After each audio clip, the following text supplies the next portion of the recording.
Today I'm going to demonstrate how I designed a GPT-powered voice assistant, and we'll do it in less than 10 minutes, about the same time it takes to brew a pot of coffee. So, let's dive right in.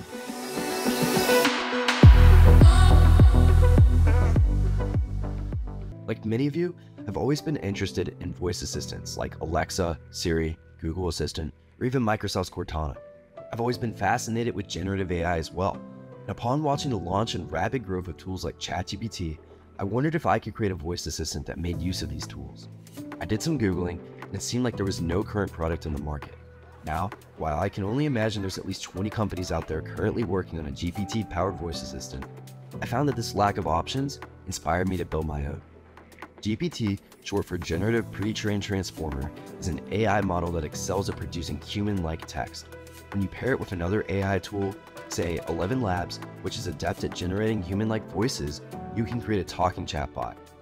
To keep things concise, I'll demonstrate only the essential code required to build this bot. The code is written in Python, and although I'm not a professional developer, I've endeavored to keep it as tidy as possible. Feel free to pause the video to jot down the code at any point as well. The working of this bot is pretty straightforward. You speak to it, it converts your voice to text, sends the text to the GPT API, fetches a response, and sends that response to the 11 Labs API, which then reads the response out loud back to you. Here's the imports used for the entirety of this program. We're going to use a Python library called Porcupine for wake word detection. The OpenAI library is used for the GPT API, and 11 Labs is used for text-to-speech. Of course, speech_recognition is used for interpreting your initial speech as well. The first thing we're going to do is set up some API keys. You'll have to grab an API key from 11 Labs for this. We need to set the OpenAI API key too. I also added a basic config file to be used if I decided to publish this project, and I added in some simple logging to help with debugging this program. I thought it would be nice to include some sound effects for indicating when the wake word has been heard and when your speech has been processed. We have to initialize Pygame to play those sound effects. If you're looking for a site to grab sound effects, one of my favorites is freesounds.org. The first method involves Porcupine for the wake word detection. Porcupine's site provides a lot of guidance on how to use the library, but maybe most importantly, you'll need a free API key from them too. As you can see, I used one of Porcupine's preset wake words. In this case, it's computer. Now, we need a method for text-to-speech, or rather, for when 11 Labs outputs the text generated by GPT. The most important part here is that you have to select the voice that you want 11 Labs to use for the output. I made a custom voice and specified it for my actual bot, but that requires a subscription with 11 Labs.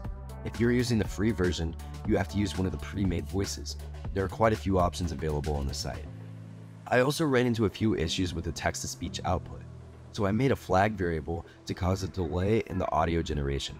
That's declared outside the main method. And of course, we need a method for taking your initial speech, sending it to GPT, and then processing it and getting the response. Pay careful attention to the code here. Most notably, the prompt equals line allows you to specify the prompt that is given to the GPT API. The text variable stores the user's input, and that can be tacked onto whatever else you'd like. Here, it says, as a helpful AI assistant, plus text.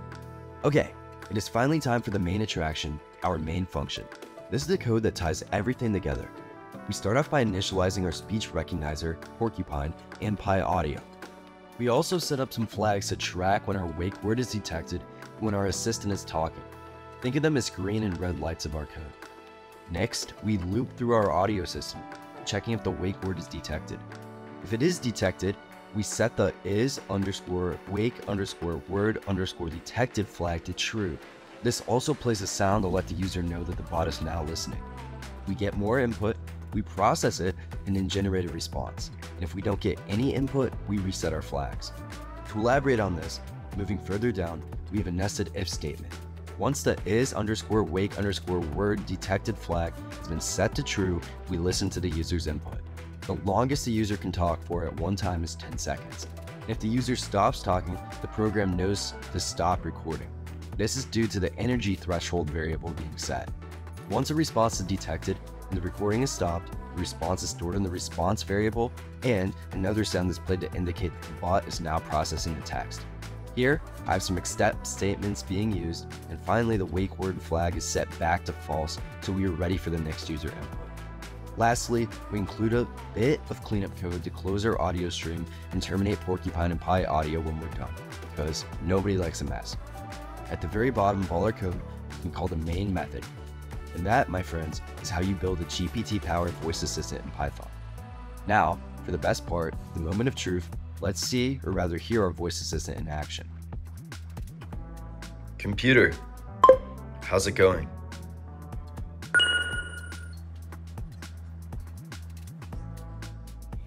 It's going great. I'm having the best day, and I can't believe how wonderful everything is. Thankfully, it works. After I built this, I went on to add some more features and functionality. I was able to use openweathermap.org to retrieve live weather reports. I also made use of the Philips Hue API to control some of the smart lights in my home. It's some pretty cool stuff. I had the initial idea to create some sort of talking picture frame from the likes of Harry Potter.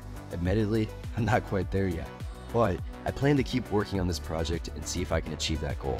For the meantime, I put the program on a Raspberry Pi and got a tiny screen that shows some digital faces when talking.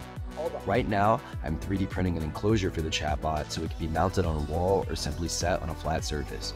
There's a lot of stuff you can do from here if you want to take the bot from average to the next level. So, if anybody follows along with this video and makes something out of it, I'd love to hear in the comments what features you added. Thank you for listening to this video. I hope it was helpful.